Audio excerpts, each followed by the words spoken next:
That is why they are so fervent. TV with your host, Jeff Charles. Jeff Charles, contributor for LibertyNation.com. Hello and welcome to Right On, where we tackle the issues of the day from the right perspective. Last week's runoff elections in Georgia are still being discussed as the GOP prepares for 2024. Fingers are pointing and folks on the right are trying to figure out what went wrong and how to fix it for the future. I have with me a Liberty Nation's chief political correspondent, Graham Noble, to discuss this whole thing. Welcome to the program. Thanks for having me, Jeff. Yeah, thanks for coming on. So let's get into it. So I know that, the runoff election is probably old news by now, given this news cycle, but people are still talking about it on the interwebs and the airwaves. As we all know, Herschel Walker, the Republican candidate, lost to Senator Raphael Warnock. Just a little thumbnail version, what do you think went wrong here? Well, it's hard to say. And of course, what's happening here, Jeff, particularly from the GOP perspective, is that everybody wants to blame somebody. But I think one thing that people or nobody seems to be saying is that we don't know. Look, I'm not saying Raphael Warnock is a great guy or a great candidate or a great senator. I have my own views about his politics, but on a personal note, I'm not going to really say anything about the guy. But the fact is, would any Republican who ran against him, would they have won? In other words, is it really down to Herschel Walker, or is it just a fact that Raphael Warnock may have won that seat, retained that seat, no matter who the Republicans put up to challenge him? Gotcha. That's that is a good question. And, some people have pointed out his candidate quality, but also they blame some of the other leaders of the party too. And we have to remember he came in like within less than a percentage point of winning. So it's possible that a lot of other factors could have influenced it as well. But a lot of people are viewing this as more of a microcosm for how things went wrong overall in the midterm elections for the GOP. And as they're in the process of choosing their new leadership and going forward, what lessons do you think that the Republicans should learn from this if they want to change course going forward? Well, there's all kinds of things, really, and we could probably sit here for the rest of the day, Jeff, and really dig into that issue because there are so many different things. Ronna McDaniel came out and said just yesterday or today, I believe it was, that she came out and said, well, one of the big problems Republicans had was that there was an unprecedented amount of split ticket voting. Which I find is a little strange, but the numbers speak for themselves. That seems to have happened in certain particularly crucial states as well. Is that people didn't vote straight ticket, and so is that a problem that the Republican Party can address? I think one problem they do have, and our senior political analyst for Liberty Nation, Mr. Tim Donner, just wrote about this, and we published the article this morning, and that is, are Republicans going to just keep fighting tooth and nail against mail-in voting? Now, I happen to believe that mail-in voting is an absolutely terrible idea. It obviously is ripe for, fraud and all kinds of other shenanigans. Now, I'm not saying I'm not making a point that in any particular election there was fraudulent activity. Of course, perish the thought that I would say that. But of course, it is ripe for it. It is easy to abuse the mail-in voting system.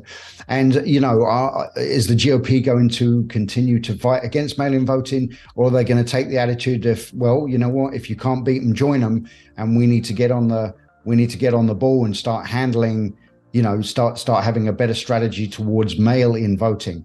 But in terms of policy, I don't know. I think there's a real danger that the Republicans could decide, for instance, on the issue of abortion, they might decide, wow, that really, the whole abortion thing really damaged us in the midterm. So, maybe we should have a different approach to abortion. Well, that's a major policy issue there. And I think they would be going down a very dangerous road if they suddenly decided, maybe we should be just less maybe we should just be less pro-life and perhaps we'll get more votes, because they're not going to anyway. So, Right. So there's the danger of it's like you're chasing errors here. It's kind of like in shooting, in marksmanship. The worst thing you can do is chase your errors. If a shot lands off target and you've become a gun guy now, Jeff. Your shots land off target, they land, low right or high left or whatever. You start trying to chase that particular error to correct it. It doesn't do you any good, and I think the Republicans are in danger of kind of chasing their tails, trying to figure out what went wrong. They just need to run. I think they need better ground games. They need more. They just need to run better campaigns, I think, and they need to reach out not only to their base, but to people on the peripheral of their base that they could draw in. They just need to be more effective at that. I think the Democrats are more effective at doing that than the Republicans right now. Yeah, that seems to be true. I mean, the Democrats do run a better ground game, especially in Georgia. But you did bring up something interesting about what Ronna McDaniel talked about as far as splitting the ticket. I mean, because Governor Brian Kemp did pretty well. He won, and he won by a healthy margin, but Walker struggled. So do you think that this might lend some credibility to the whole candidate quality issue? Do you think maybe this will be more of a focus as far as putting more effective candidates forward, or do you think maybe it's just going to stay about the same? I mean, a lot of it's based on celebrity. I mean, Herschel Walker was a well-known name, but that alone didn't make him a decent or bad candidate. So do you think that they might focus more on maybe vetting some of these people more, or? I think they're going to do that. Yes, I definitely think the Republicans are going to start talking about, okay, we need better candidates. We need to be much more selective on who we run in certain races. But I actually don't buy into that whole good candidate, bad candidate thing, because, was Herschel Walker really such a bad candidate? I mean, okay, he had a little bit of baggage going on there, let's just say.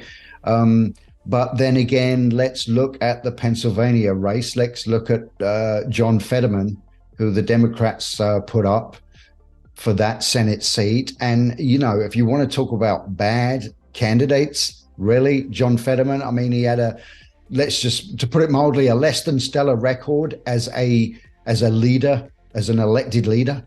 And then on top of that, he had his kind of associated with what I would almost call the pro-crime movement or the pro-criminal movement, where he was all about, letting people out of prison even if they committed serious crimes. And then on top of that, he had the stroke. And of course, that was no fault of his own. That was a very unfortunate and terrible thing that happened to him. But nevertheless, it drastically impeded his ability to communicate and therefore to perform effectively in elected office.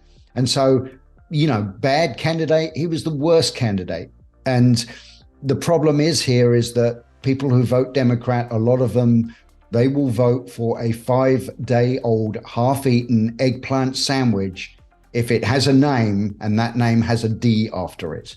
And so I think the whole, he's a good candidate, he was a bad candidate, it's a little bit of a red herring, I think. Yeah, that makes sense, especially about the eggplant sandwich, because I mean, that's where we're at right now in 2022. But last question. A lot of people have blamed people like Ronna McDaniel and Kevin McCarthy and Mitch McConnell. Like, we have a whole term for it now, McLeadership, that we're seeing. And people are saying we need to get rid of the McLeadership. But, I mean, it's looking like these people are going to stay in power. I mean, it looks like Kevin McCarthy might still be Speaker of the House. Ronna McDaniel, she's in a very good position to be reelected. And, Mitch McConnell ain't going nowhere. So if these people remain in leadership, how likely do you think it is that Republicans will kind of change course and realize that they need to learn from their mistakes? I really don't think they will. I think what's going on, a lot of people talk right now about a civil war in the Republican Party. I don't think there's a civil war in the Republican Party. I think what's happening is that the establishment, swamp wing of the party is trying to get rid of, purge, flush the Trumpist populist style. They're trying to rid themselves of the MAGA image altogether, and that's not really a civil war. It's just that they are trying to do that right now, and presumably they're trying to go back to the, go along to get along, good old boy thing that's been going on in Washington, D.C. forever, which is what they were doing, what the Republicans were doing before Trump came on the scene. And I think that the only thing that is going to change the culture of Republican politics in Washington, D.C. is if they have a 2024 candidate who is not of that kind of establishment shade of blue, so basically Donald Trump, perhaps Ron DeSantis. We don't even know if he's planning to run yet, but someone who's actually going to go in and say, no, we're not playing this game. We're not going back to the old way of doing business. We need to change direction. And I think without that, if Republicans end up with another kind of milquetoast candidate for 2024 instead of a Trump or a DeSantis or another bull in the china shop type of guy, then no, I don't see anything changing, which I think from a Republican conservative point of view is very disheartening. Yeah, I would imagine that the base would be rather dissatisfied with that. But it looks like it looks like the nation is still going to be in for quite a ride over these next 2 years. And of course, as always at Liberty Nation, we will be keeping a close eye on it. Thanks for joining the program, sir. That was a pleasure, Jeff. Thanks a lot. Awesome. And remember, this show is proudly sponsored by LibertyNation.com, where you can access podcasts, breaking news and analysis, and a range of biting and brilliant shows to whet your appetite for freedom and your fondness for the great American Constitution. Just go to LibertyNation.com on your browser, or hit Rumble, YouTube, or check out our Liberty Nation News Roku channel. I'm Jeff Charles. Thank you for watching. This program is a production of LibertyNation.com, where truth is making a comeback. Entertaining, informative, and just plain fun. Watch Liberty Nation's The Conservative 5. Produced by conservatives for conservatives. C5's The Left Free Zone. Hosted by Liberty Nation's Lisa K. Donner. Joined by a raucous, irreverent panel of authors. Deconstructing leftist narratives. Debating the hot topics. And remembering to laugh. Join the official conservative safe space. You only did that to piss Jeff off. Liberty Nation's The Conservative 5. That is why they are so fervent. TV with your host, Jeff Charles. Jeff Charles, contributor for LibertyNation.com.